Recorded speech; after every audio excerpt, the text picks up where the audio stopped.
Ready to see a totally evil Goku, even worse than Black? For sure not, right? But what if I tell you that this could really happen in Dragon Ball Super? Goku needing to be stopped by Vegeta, Beerus, and even Whis, after Frieza kills Gohan to prove he's the strongest in Universe 7 and tries to become the next god of destruction. But what he didn't expect was Goku's reaction after seeing all of this. Want to know how it all ends? Then subscribe to the channel, leave your like, and activate the bell. This is the end of Super Saiyan Son Goku as we know him. The end of the good Goku, the one who even in the face of the greatest horrors still smiled and gave second chances, the one who even believed in Frieza. That Goku disappears at the exact moment he saw Gohan's blood dripping from the fingers of the evil emperor. It was the moment when time seemed to stop, the universe went silent, and something inside him broke in an irreparable way. Goku, the hero who for so long represented purity of heart and overcoming through hope, was now faced with a truth that not even his soul could endure. Gohan had been killed, not defeated, not wounded. He was murdered right in front of his eyes by Frieza, coldly, with hatred, and mainly with pride.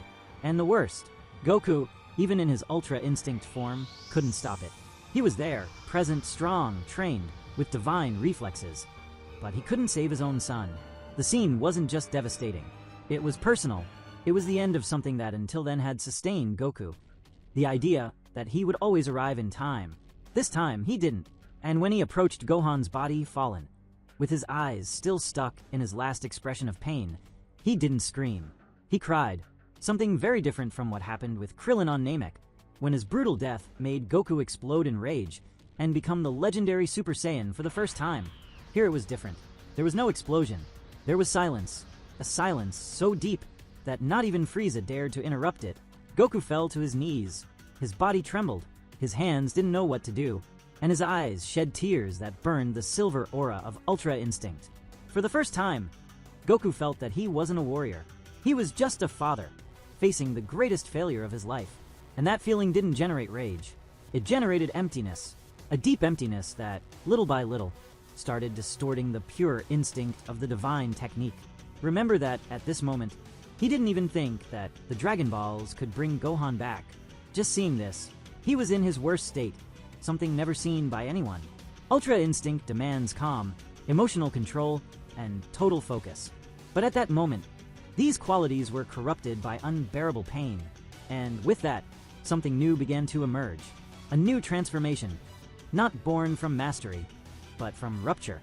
A form born not from light, but from the darkness hidden in the cracks of a hero's heart. Goku began to shine differently. His silver aura mixed with a dark, almost purple tone. His hair kept the elevated form, but the tips now seemed scorched by a different energy. The skies around became heavy, and everyone there, including Frieza, felt fear. It was a familiar sensation, but new at the same time. A power that carried the essence of pure destruction, as if every particle of Goku's energy now screamed for revenge. Not justice, revenge. A force that didn't think, only reacted. At that point, many wondered, is this still Goku? Or did something inside him break forever? It reminded someone. It reminded of Goku Black, the perverse fusion of Zamasu with Goku's body from another universe. That Goku who also carried an empty gaze, a cruel smile, and a purpose distorted by pain. Goku Black said that mortals were the cancer of the universe. He believed that even the righteous commit unforgivable mistakes, and that, because of that, all should be eradicated. He used Goku's image, but was a perverse shadow. However, now, facing this Goku, who saw Gohan dead, many wondered if the real danger had always been in Goku himself, if his head hadn't been injured when he was a baby, if he hadn't lost his memory, if he hadn't been raised with love by his grandfather, son Gohan, maybe he himself would have been Goku Black from the beginning. Maybe the evil everyone feared never came from outside. This new form, fueled by pain and loss, was the peak of what a Saiyan could become when broken. Vegeta tried to intervene. His pride wouldn't allow him to see Goku fall into that darkness alone. He tried to bring him back, tried to make him remember who he was, what it meant to be Goku, but it didn't work. The Goku who looked at Vegeta at that moment was no longer his rival. He was a being beyond empathy. Vegeta tried to fight. He used all his ultra ego power, but it was like fighting against a black hole. Every punch was swallowed. Every attempt to talk was ignored. Goku didn't speak. He only advanced mercilessly. Beerus, the god of destruction, was called, the same being who had defeated Goku years ago with only a fraction of his power. But now it was different. In the first fight, Goku was still an apprentice before the divine. Now, he was a being molded by human emotions and corrupted divine power. Beerus recognized this. He didn't underestimate him, but he couldn't stop him either. The fight between the two was intense, devastating. Earth suffered. The surrounding planets trembled, and even Whis remained silent. It was as if Goku had surpassed any definition of good or evil, becoming an entity driven by pain, guilt, and the instinct for retaliation. In the end, maybe not even Goku knew who he was. Maybe that new form was a fusion of everything he always was, and everything he tried to avoid being. A dark reflection of the very hope he carried. A Goku who was not saved by kindness, who found no comfort in friendship, who had nothing left to protect. A Goku who lost his world by losing Gohan. And if Goku is really capable of falling, of breaking with everything he built, then there is no mortal who can stop him. Maybe not even a god. Maybe not even time. And this, perhaps, is the true end of Super Saiyan Son Goku as we know him. We have a very well-represented version of an evil Goku in Dragon Ball Heroes that could easily be this Goku right now. In a universe where infinite possibilities unfold, where alternate realities collide, and where the subtlest choices shape completely different destinies, a figure emerges from the shadows as a distorted echo of the greatest hero of the cosmos. This is not the Goku we know. It is not the pure-hearted warrior who smiles in the face of danger and seeks strong opponents out of respect, not out of destruction. This is the corrupted Goku, manipulated, molded by darkness and the imbalance of unstable universes. A Goku who carries not only power, but also the weight of darkness. A symbol of what could have been, if a single piece had fallen differently on the board of existence. This version of Goku, as feared as it is fascinating, did not arise from pure hatred like Goku Black, but from the manipulation of demonic energies that permeate the edges of the multiverse. In Dragon Ball Heroes, a promotional anime based on the card game and parallel adventures to the traditional canon, we meet alternative versions of characters that defy the usual logic. And there Goku, the hero of 1,000 battles, is corrupted by forces like Demigra, Tawa, Mechikabura, and Fu, masters of the underworld, black magic, and distorted realities. When hit by waves of dark energy, or temporarily possessed by the black masks, this Goku transforms into something that not even the gods dare to name. The immediate impact of an evil Goku in the world of Dragon Ball is catastrophic.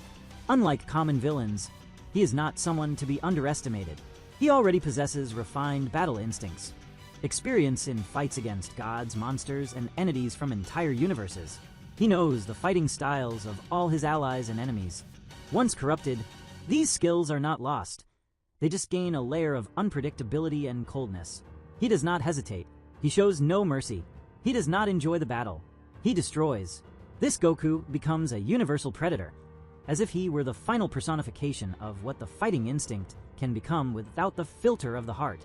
One of the most emblematic moments occurs when this dark version of Goku faces his own friends. Vegeta, Gohan, Trunks, even Beerus. The relationship between him and Vegeta, once marked by rivalry and mutual respect, now becomes a cruel hunt. Vegeta tries to talk, tries to find a trace of the real Goku in his eyes, but all he sees is a deep void, a silence that precedes chaos. The psychological impact is devastating.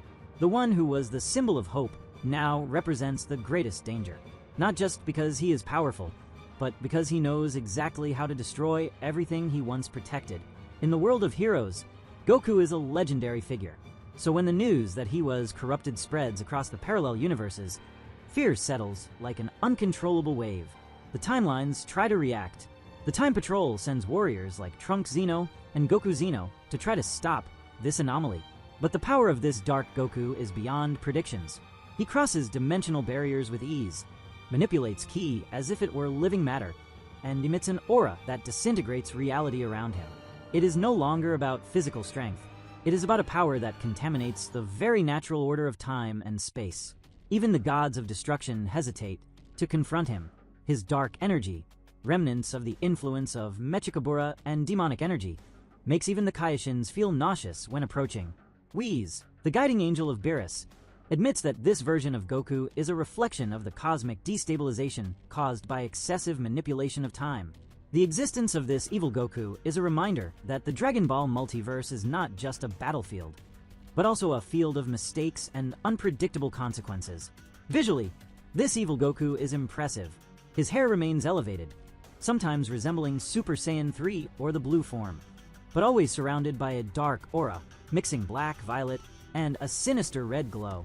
His eyes shine scarlet. Without any human glow, his voice is calm but empty, as if each word were a soulless echo. There are no war cries, no provocation, only silence and destruction. He does not move like cheerful and unpredictable Goku. He walks slowly toward his opponents, as if he knows that nothing can stop him. In terms of symbolism, this Goku represents the darkest side of Saiyan evolution. From the beginning, the Scions were a warrior, destructive race driven by a thirst for power. Goku was the exception, the anomaly that brought light to the darkness of the species. But when that light is extinguished, what remains is something closer to what the race always was: brutal, cold, merciless.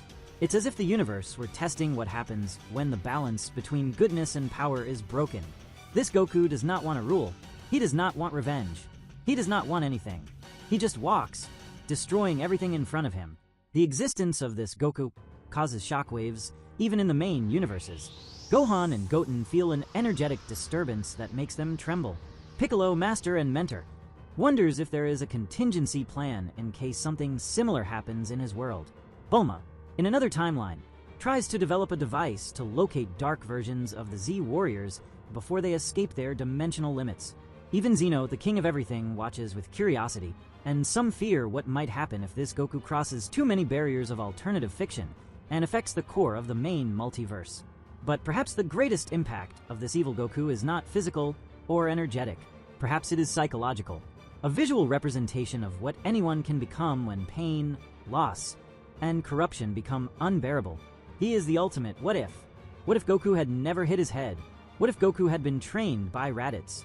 What if, after Gohan's death, he no longer had a reason to smile? What if goodness had not won? He is the dark mirror of all these questions, a silent warning that even the purest can fall. In the end, the evil Goku of Dragon Ball Heroes is not just an alternate version to sell cards or excite fans with fantasy battles. He is a concept, an idea placed in the multiverse to remind that good is not guaranteed, that heroism is a choice, and that balance is fragile.